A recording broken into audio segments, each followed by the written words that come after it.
am an absolutely massive Dead Kennedys fan. They're probably in my top 5, maybe top 3 punk bands of all time. On most days of the week, Plastic Surgery Disasters is my favourite punk album of all time. But I just hate how they are now in 2026. There's been a lot of great punk bands that have reformed and managed to pull it off. But some punk bands should just not do it. And the Dead Kennedys, especially without Jello Biafra, is definitely one of those bands. He has probably got the most unique singing voice in all of punk. Not necessarily the best. I know a lot of people hate it, but I absolutely love it. But how can you sing for the Dead Kennedys without having Jello's inflections and characteristics and wild vibrato not in your mind when you're doing these songs? Especially if you're backed by the 3 other Dead Kennedys, you're bound to do a Jello Biafra impression. The 3 singers the new Dead Kennedys have had since 2001, they've all just done this. I call them the Dead Kennedys. I'm not even going to tell you their names, to be honest. They're just called jellies to me. They're just jellies. Their latest jelly actually talks like Jello as well. In between songs, he has the same sort of cadence. I can't do it. The way that Jello kind of talks. That was a pretty shocking impression. I just hate everything about the new Dead Kennedys. Like, they'll put adverts on their Facebook page, on their stories for the gigs that they've got coming up, and it'll be accompanied by the original Dead Kennedys audio. And then you get loads of people, casuals, in the comments going, oh, is Jello going to be there? California, over island, California, holiday in Cambodia, where the sun sets so much sun. They don't inform you that Jello's not going to be there. It takes other people in the comments to say, look, Jello ain't going to be there. So that's the first thing that annoys me about them, the fact that they use Jello's voice on these adverts. They seem to have forgotten about all their integrity that they had back in the day. They've gone against everything they once stood for. They sued him because he wasn't pushing the music out there. Apparently they wanted Holiday in Cambodia on a Levi's advert, which is pretty disgusting if you think about it, because it's not the fact it's the Dead Kennedys that's going to be on the advert. It's the fact that Holiday in Cambodia is about communist slave labour. What's that got to do with selling Levi's? Jello's more than entitled to go, no, I don't want that. There's more to life than money. And even though they've sued him loads of times, they still ask him to join the band. And he's just like, no, why would I? They're one of the biggest punk bands of all time, without shadow of a doubt. There'll be these festivals that will be offering them fortunes with Jello to reform. I guarantee it. And Jello's like, no, I'm not going to do it. I'm not going to do it. Another thing that's really annoyed me about the new Dead Kennedys as well, in 2007, they brought out a greatest hits album. That's not very Dead Kennedys as it is. And it was only 10 tracks long. And the track listing is really weak. You'd be best off just buying Fresh Fruit or any of their other albums. This greatest hits album doesn't even include Bedtime for Democracy. And I think you have to put 1 or 2 songs off Bedtime for Democracy on this greatest hits. So there's 10 tracks on it. It's really weak. And they called it Milking the Sacred Cow, just to have a go at Jello. And on the front, there's a scientist milking the Dead Kennedys logo. And it's like, if you got no shame at all, that's why you're doing it. You're kind of going, oh yeah, we're milking it. But you are actually milking it. That's literally what you're doing. Just the disdain that the band had in the 80s for anything like this. And now they're doing it. So they've got this thing about Jello not writing any of the songs as well. And they keep bringing it up. In the documentary Fresh Fruit for Rotten Eyeballs or something, it came with the reissue of Fresh Fruit for Rotten Vegetables. According to Wikipedia, they've omitted any mention of Jello writing the songs. Anyone that's mentioned Jello, they've cut from the documentary. It's like absolutely pathetic. But if you go on Wikipedia, it says that Jello wrote most of the songs on his own. So East Bay Ray did a interview with Guitar World a few months ago and just slagging off Jello. Like, no need to slag him off. He's saying that Jello didn't write the songs on his own. So he said, we actually wrote as a band where, in effect, due to the chemistry between us, it was a case of 2 and 2 equaling 5, you know? That doesn't make any sense, but never mind. None of us has had a solo career that was bigger than the Dead Kennedys, which to me shows the power of a bunch of talented people getting together and creating something that was far greater than the sum of its parts. Jello didn't bring in the songs. I know he's created the myth that he wrote them all. But the question here is that if he did, why didn't he ever do anything significant after leaving the band? Is he hearing himself? Let's just compare what the Dead Kennedys have done with Jello.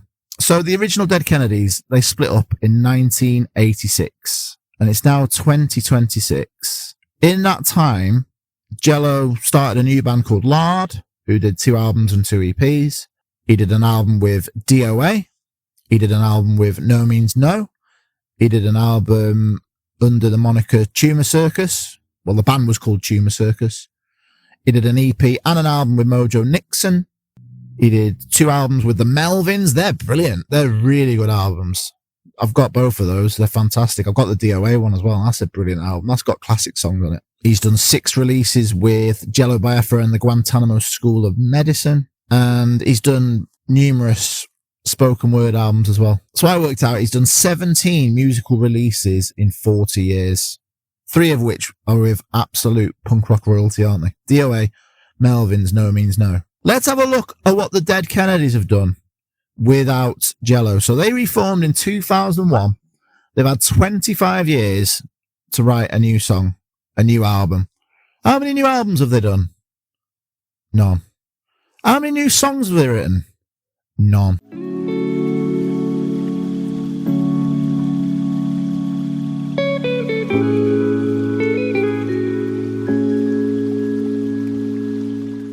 That's a lie. If you've been following them, this is depressing, this bit, I'll tell you. They've kind of written a new song, and it's called MP3 Get Off the Web. Who calls it web? No one calls it web. I saw these new Dead Kennedys in 2000.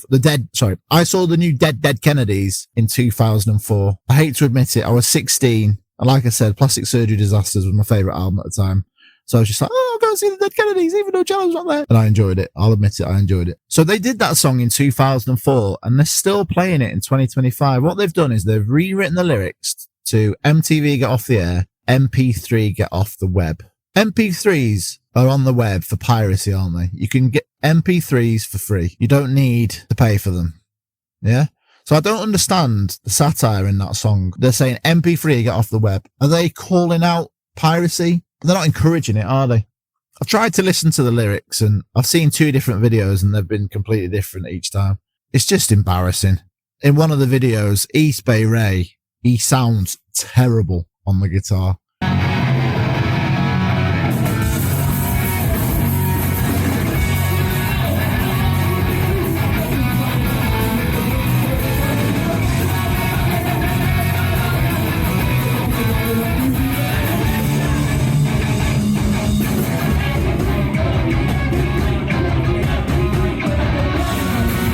He sounds absolutely horrific.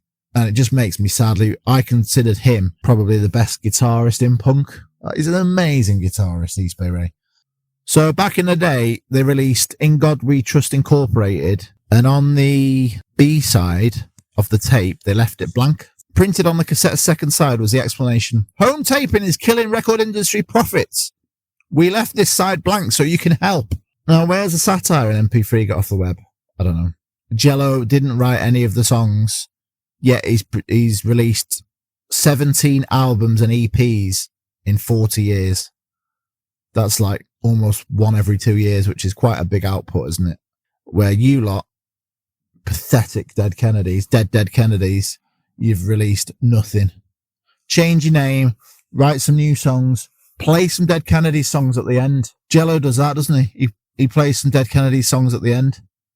And they don't sound like the Dead Kennedys. The Melvins are a strong enough band to not mimic the Dead Kennedys. They make the songs their own. So I'm quite passionate about this. I just think they should stop. I think from now on, bands should have to sit in front of a council like Britain's Got Talent. We'll call it Punk's Got Talent. The panel can be made up of Iggy Pop, Ian Mackaye, Fat Mike, and Henry Rollins. And they can decide whether bands are allowed to carry on or not. Because there's some bands that are amazing and deserve to carry on. And they're doing it for the right reasons. And there's other bands like this show that are just doing it for the cash. They've got nothing else to do. And they're happily all over the legacy. It's quite an angry one for me, but I feel very passionate about the Dead Kennedys. I think they're one of the greatest punk bands of all time. Like, share and subscribe and all that good stuff. Comment what you think of the new Dead Kennedys. Have you seen them live? Do you think that Jello should just cave in, reform with them, do it for the money? Which bands should reform? Which bands have reformed that should not reform? Let me know in the comments. I love you and leave you. Happy New Year. Thanks for watching to the end. See you in the next one.